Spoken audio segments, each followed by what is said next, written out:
And now we're going to bring in Aaron McGuire from Axiom Strategies. Aaron, thanks for getting up with us. Your reaction to this last night?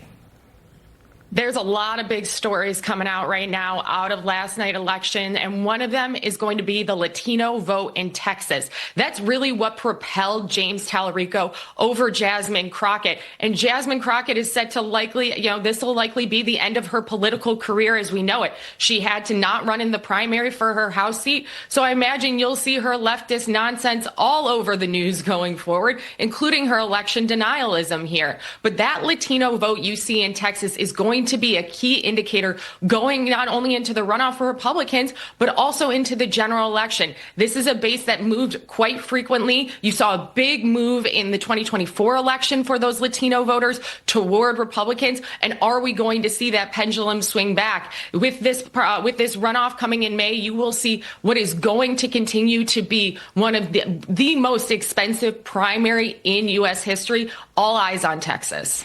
You know, the Democrats, they have their pick. They're set. Do you think this is going to hurt the Republicans at all? Because they have a little bit of work to do.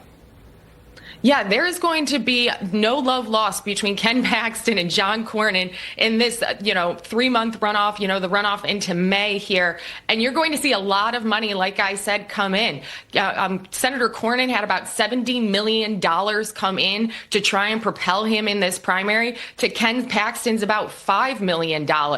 And there's, like I said, no love lost between the two of them. But the good news is this is the earliest primary on the calendar, right? We saw it here in March. The runoff is in May. And let me tell you, that is still a lot of time, politically speaking, into the general election. So even in what will be an incredibly bruising fight between two Texas heavyweights, you will see there is plenty of time for them to run on their record and run on their message versus James Talarico, who is a good fundraiser, but is really a wolf in sheep's clothing when it comes to being a radical leftist and not a right fit for Texas as a senator. So do you think the Democrats stand any chance of flipping this? I don't know if you heard Doug Luzader there right before we came to you. He said that there's been no Democrat that has won a state primary in 30 years.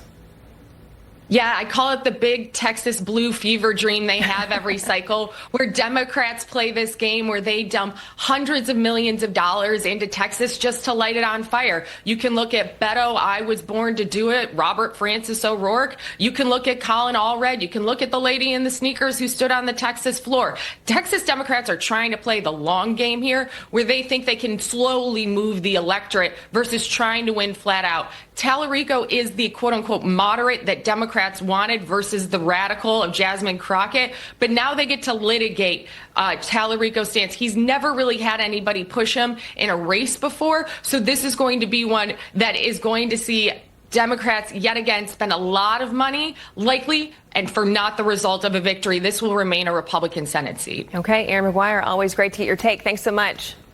Thank you. Of course.